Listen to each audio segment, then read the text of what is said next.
students, welcome to BBVN online classes. So we were discussing about prepositions. So prepositions जो हैं mainly छोटे छोटे words होते हैं जो कि क्या करते हैं noun, pronoun या फिर phrases को other part of sentence जो है उससे जोड़ने का काम करते हैं. So first type of preposition that was time that we read in our previous classes. So today we will read about preposition of place. ठीक है. So preposition of place जो है, अब obviously place है तो हमें आंसर करेगा where का, यानी कि कोई भी चीज जो है वो कहाँ पर हुई है, इसका आंसर हमें preposition of place में करना चाहिए. ठीक है, या preposition of place हमें आंसर करता है. So first preposition of place में लेते हैं हम in. अब in का यूज जो है वो यहाँ पर मैंने एक साइड में इनके कीवर्ड्स लिखे हैं कि हम इनको कहाँ पर यूज करते हैं, और दूसरी साइड में मैंने इसके एग्जाम्पल लिखे हैं so that you can differentiate between them. So in है something to be present in a place or enclosure, यानी कि इनका यूज कब किया जाता है, जब कहीं पर, ठीक है, कोई चीज अंदर हो, ठीक है, और उस प्लेस के एनक्लोजर में यानी कि पास में हो. ठीक है, सो हम एग्जाम्पल देखते हैं. Your shirt is in the closet. अब शर्ट कहाँ है, क्लोजेट के अंदर है, तो यहाँ पर क्लोजेट का और शर्ट का जो है वो एनक्लोजर हुआ है. He lives in India. कहाँ पर रहता है, इंडिया में. ठीक है, तो यहाँ पर इन जो है वो as a proposition he lives, ठीक है, जो नाउन है, और sorry other part of sentence है, और इंडिया जो हमारा नाउन है उसमें लिंकिंग वर्ड का भी काम कर रहा है, प्लस हमें ये भी बता रहा है कि वो रहता कहाँ पर है, इंडिया में. Second proposition is at. At जो है वो हमने टाइम में भी पढ़ा है, लेकिन एट एज अ टाइम जो है वो हमें एग्जैक्ट टाइम बताता है, और यहाँ पर हमें इंडिकेट्स एन एग्जैक्ट प्लेस. ठीक है, यानी कि हमें श्योरिटी देगा, स्पेसिफिक प्लेस बताएगा. So for an example, he is at the door. कहाँ पर है वो, दरवाजे के जस्ट बाहर खड़ा हुआ है. He is at home now. अभी वो कहाँ पर है, घर पर है. सो वेयर का आंसर जो है वो preposition of place करती है, और at जो है वो हमें एग्जैक्ट प्लेस का आंसर करता है. Third one is on. on हमने कहाँ पर पढ़ा था, preposition of time के टाइप में भी पढ़ा था, और हमें वो क्या कर रहा था, एग्जैक्ट टाइम बता रहा था, जैसे कि, लेकिन यहाँ पर preposition of हम किस में पढ़ रहे हैं, टाइम प्लेस में. सो पोजिशन बताएगा किसी चीज की. above but touching the object. ठीक है, अगर यहाँ पर ये टेबल है, ठीक है, और ये हमने यहाँ पर बुक रखी हुई है, तो ऊपर रहेगी प्लस जो सरफेस रहेगा उसको टच भी करेगी. सो पोजीशन बताता है, पोजीशन के साथ साथ में टचिंग द ऑब्जेक्ट, यानी कि उस ऑब्जेक्ट को टच भी करता है. The phone is on the table. इस टाइम पे फोन कहाँ पर है, टेबल के ऊपर. The cat is sitting on the sofa. Cat कहाँ पर बैठी हुई है, सोफा पर. ठीक है, तो इस तरीके से ये जो ऑन है ये हमें क्या शो करता है, other part of sentence plus जो नाउन है. ठीक है, उसमें कनेक्शन के साथ साथ में, रिलेशनशिप के साथ साथ में, जोड़ने के साथ साथ में हमें यहाँ पर एग्जैक्ट प्लेस का भी आंसर कर रहा है कि सोफा जो है वो एग्जैक्ट प्लेस है, और कैट जो है वो वहां पर बैठी हुई है. The next one is above. Above के लिए कीवर्ड्स है higher position than on and something out of reach. यानी कि ऑन की जो पोजीशन है, ऑन क्या कहता है, सरफेस के हमेशा टच में रहता है, यानी कि अबव क्या होगा, ऊपर की साइड में, और आउट ऑफ रीच. ठीक है, और अबव भी कैसा, जहां पर हमारे हाथ या पहुंच ना हो.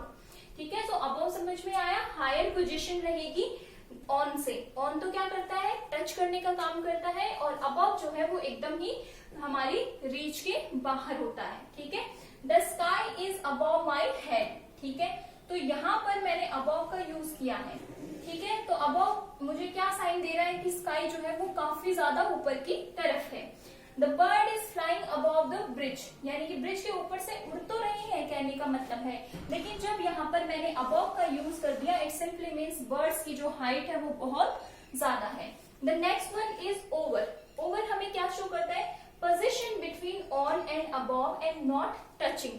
यानी कि ऑन सरफेस को टच कर रहा है, और अबव की पोजीशन जो है, ऊपर की जब बात करते हैं तो बहुत ज्यादा हाई है, बट ओवर की जो पोजीशन है वो इन दोनों के बीच में की है, plus position between on and above and not touching, यानी कि टच नहीं हो रहा है। For example, there are clouds over the hills. Clouds कहां पर है? ये जो हिल्स है इसके ऊपर ये क्लाउड्स हैं, यानी कि ना तो ज्यादा ऊपर है ना ही ज्यादा टच में है हिल्स के, लेकिन हिल्स के आसपास में है। A bird flu over my head, ठीक है, मेरे सिर से एक बर्ड जो है वो फ्लाई करके गया। अब ना तो ज्यादा ऊपर उड़ रहा है ना मुझे टच करके निकला, तो जहां पर बीच में बात आती है वहां पर हम ओवर का। So the next one is under.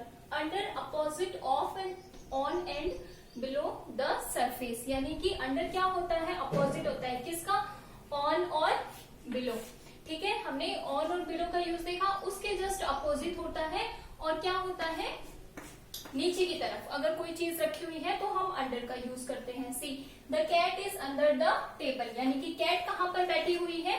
Table के नीचे, but not touching the surface, ठीक है। The book is under my glasses, यानी कि किताब जो है या बुक जो है वो मेरे ग्लासेस जो है उनके नीचे है, ठीक है। So next one is below. Below का मतलब भी होता है नीचे की तरफ ही, but something at a slight lower position than under. Under क्या होता है? ऑन। ऑन क्या होता है? टच के साथ में आता है, ठीक है। और अंडर का मतलब नीचे की तरफ, थोड़ा सा नीचे है बट सरफेस को टच नहीं कर रही है। और बिलो का मतलब होता है slightly lower position than under, ठीक है। यानी कि नीचे बताने के अर्थ में जब यूज किया जाता है तो अंडर से भी अगर नीचे की तरफ है तो हम बिलो का यूज करते हैं। Please don't write below this line, एक लाइन बता दी गई है कि अब इससे नीचे नहीं लिखना है, ठीक है। I have a scar just below my eye, तो मेरी राइट जो आई है उसके नीचे एक स्कार है, ठीक है। अगर यहीं पर होता, टच नहीं हो रहा है, तो मैं जो है हम अंडर का यूज करते, बट अगर काफी ज्यादा थोड़ा सा नीचे है, अगर हमें अंडर के एरिया से भी थोड़ा स्लाइटली नीचे की पोजीशन को दिखाना है तो हम बिलो का यूज करते हैं। Next one is beside. Beside का मतलब होता है पास में, ठीक है। एट द साइड ऑफ, यानी कि पास ही में, या फिर नेक्स्ट टू समथिंग, यानी कि ये और ये पास में दिखा रही है या फिर नेक्स्ट टू समथिंग है। So for example, he is standing beside the shop, वो शॉप के पास में खड़ा हुआ है, ठीक है। एनक्लोजर है लेकिन पास में, दूरी भी है। The car beside the cycle is mine, यानी साइकिल के पास में जो कार खड़ी हुई है वो किसकी है? वो मेरी है। तो बिसाइड का मतलब होता है जस्ट नेक्स्ट टू समथिंग। फिर आता है बिहाइंड। बिहाइंड का मतलब वैसे होता है पीछे की तरफ। We all know that at the far side of something, यानी कि पीछे की तरफ, मेरे से काफी थोड़ा दूरी पर है, उसके लिए हम यूज करते हैं। He parked his car behind my car। अब टच करके तो पार्क कर नहीं सकता, अदरवाइज क्या होगा? जब आप उसको स्टार्ट करेंगे कार को ले जाने के लिए कहीं पर, तो फिर वो टकराने का डर रहता है, ठीक है, स्मैश होने का डर रहता है। तो he parked his car behind my car, ठीक है। बट एक गैप लेकर उसने क्या किया है? मेरी कार के पीछे अपनी कार को पार्क किया है। Go behind that tree, यानी कि उस पेड़ के पीछे चले जाओ। बट ऐसा नहीं है कि आप जो पेड़ है उसको टच कर रहे हैं, there is a little space. So this is it for today's class. Thank you so much.